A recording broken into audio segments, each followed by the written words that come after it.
নমস্কাৰ ছাত্ৰ ছাত্ৰীসকল আহা আজি আমি অনুশীলনী 11.1 ৰ 4 নম্বৰ প্ৰশ্নটো কেনেকৈ কৰে চাওঁ 4 নম্বৰ প্ৰশ্নটোত কি কৈছে ভূমি 8 সেন্টিমিটাৰ আৰু উন্নতি 4 সেন্টিমিটাৰ যুক্ত এটা সমদ্বিবাহু ত্ৰিভুজ আঁকা আৰু তাৰ পিছত আন এটা ত্ৰিভুজ আঁকা যাৰ বাহুবোৰ সমদ্বিবাহু ত্ৰিভুজটোৰ অনুৰূপ বাহুবোৰৰ এক সমস্ত দুভাগৰ এক গুণ অংকটো কৰাৰ আগতে আমি উন্নতি কাক কয় এবাৰ চাই লওঁ মনত পেলাই লওঁ আহা উন্নতি হৈছে ত্ৰিভুজৰ শীৰ্ষবিন্দুৰ পৰা বিপৰীত বাহু অৰ্থাৎ ভূমিলৈ টনা লম্ব এই ত্ৰিভুজটোৰ এইটো হৈছে শীৰ্ষবিন্দু আৰু এইডাল হৈছে ভূমি আৰু এইডালৰ পৰা এই ভূমিলৈ টনা এই সেউজীয়া ৰেখাডালেই হৈছে উন্নতি সমকোণী ত্ৰিভুজৰ ক্ষেত্ৰত হৈছে লম্ব সেইকাৰণে এই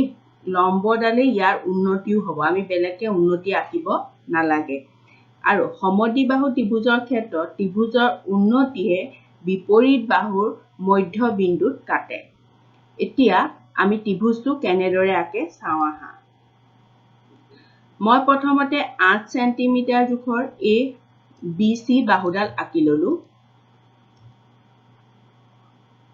এতিয়া BC বাহুত আমি উন্নতিডাল আঁকিম উন্নতি আঁকিবলৈ হলে এইটো সমদ্বিবাহু ত্ৰিভুজ আঁকিব কৈছে মই অলপ আগতে কৈছিলো সমদ্বিবাহু ত্ৰিভুজৰ উন্নতিয়ে বিপৰীত বাহুৰ মধ্যবিন্দুত কাটে যদি আমি এই BC লম্ব সমদ্বিখণ্ডত অংকন কৰো তেতিয়া হলে সেইডালে এই BC বাহুৰ ওপৰত উন্নতি হ'ব এতিয়া আমি BC লম্ব সমদ্বিখণ্ডক অংকন কৰো আহা এইটো কেনেকৈ কৰে মই ইয়াৰ আগৰ ভিডিঅ' তোমালোকক দেখাইছো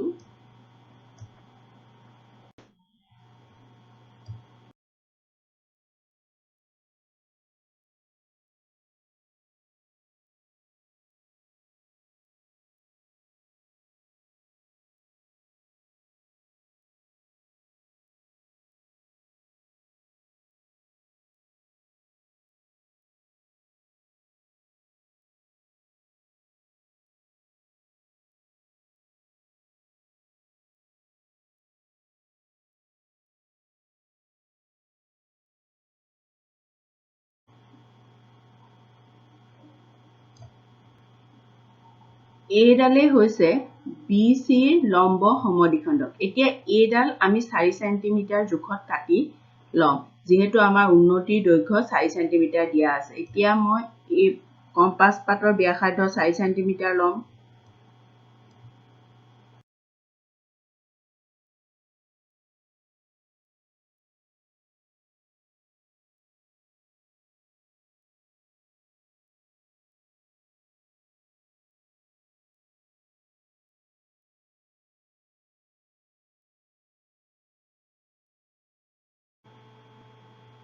ধৰি লওঁ মই এই বিন্দুটোৰ নাম দিলো A এতিয়া মই BA আৰু CA সংযোগ কৰিম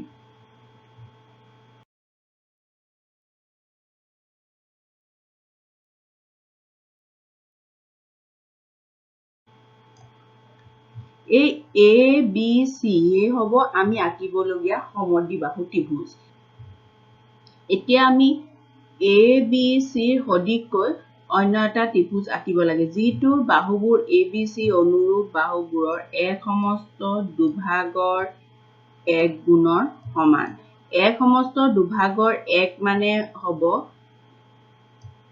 দুভাগৰ 3 গুণ তাৰ মানে আমি যিটো নতুন ত্ৰিভুজ আঁকিম সেইটো এই ত্ৰিভুজটোতকৈ ডাঙৰ হ'ব নহয়নে এতিয়া এই সদৃশ ত্ৰিভুজ অঁকাৰ ভিডিঅ' মই কেইবাটাও দিছো তথাপি মই অলপ খৰকৈ দেখাই দিওঁ প্ৰথমতে আমি BC লগত সূক্ষ্ম কোণ কৰাকৈ BX ৰশ্মি আঁকিম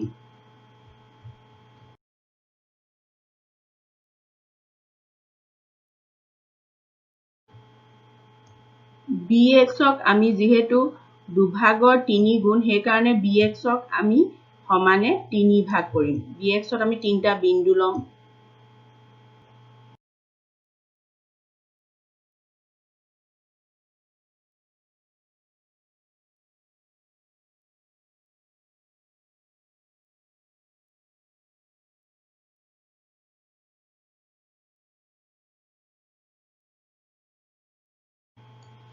ধৰি ললো মই এই বিন্দুকেইটাৰ নাম দিলো B1, B2, B3। এতিয়া মই B2C সংযোগ কৰিম।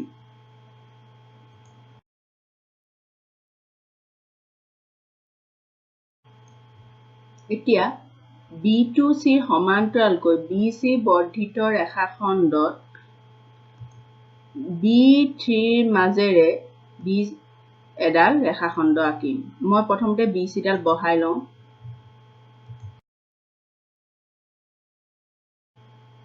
এতিয়া B2C সমান্তৰালকৈ B3 মাজেৰে ইয়াত এডাল ৰেখাখণ্ড আঁকিম ইয়ালৈ।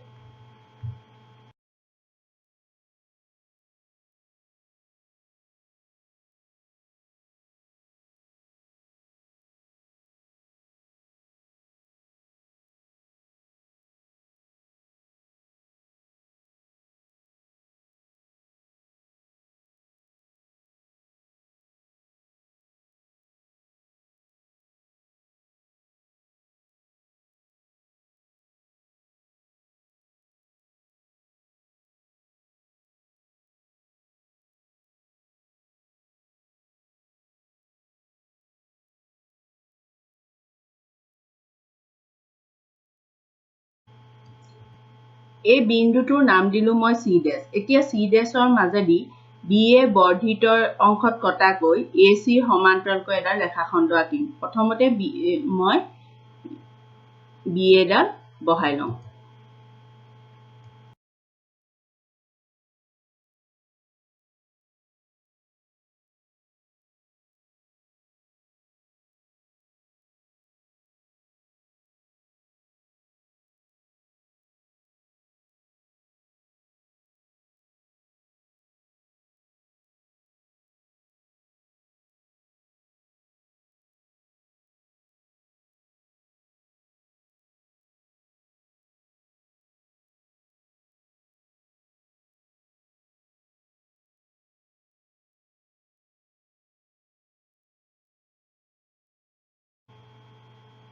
এতিয়া C' পৰা ইয়াত এই ৰেখাখণ্ডত কটাকৈ এডাল ৰেখাখণ্ড আঁকিম।